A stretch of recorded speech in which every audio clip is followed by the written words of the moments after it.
John, was this one of the periodic natural disturbances that they sometimes call a polar shift, or something? Tom, yes. Both of these beings returned to Earth in the time of 6000 to 5000 BC. It was at that time that more beings came with them. Andrew, and in what lands did they then appear? Tom, it was what you call Egypt. Andrew, were they also in Sumer or Ur? Tom, before. Then in Egypt. Andrew, did they come from the sky at that time? Tom, yes. John, you said that the hawk arrived in a craft? Andrew, they saw it as the form of a bird. Tom, yes, and those with him mingled with those here, and created a new species. John, they had what we call physical intercourse, to produce children, is that correct? Tom, it was more evolved, higher.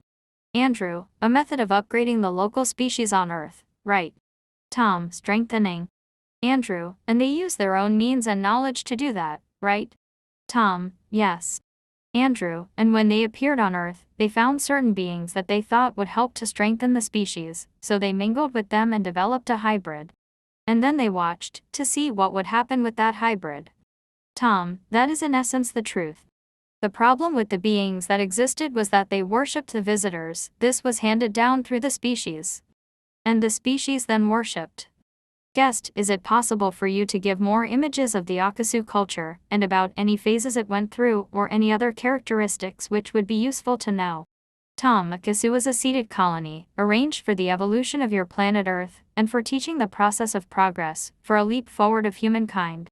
There had been a realization that if we waited for humankind to evolve of its own accord, it would still be in its own state of 6 toes, you understand?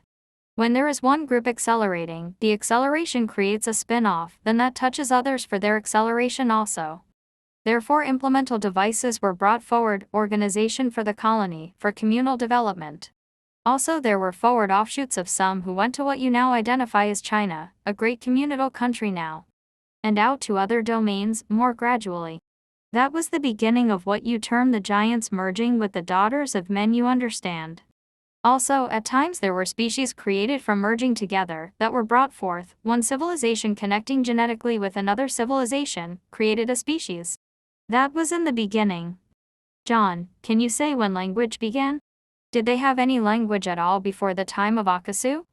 Tom, when you ask about language, do you mean verbalizing? Writing. John, yes. Verbalizing.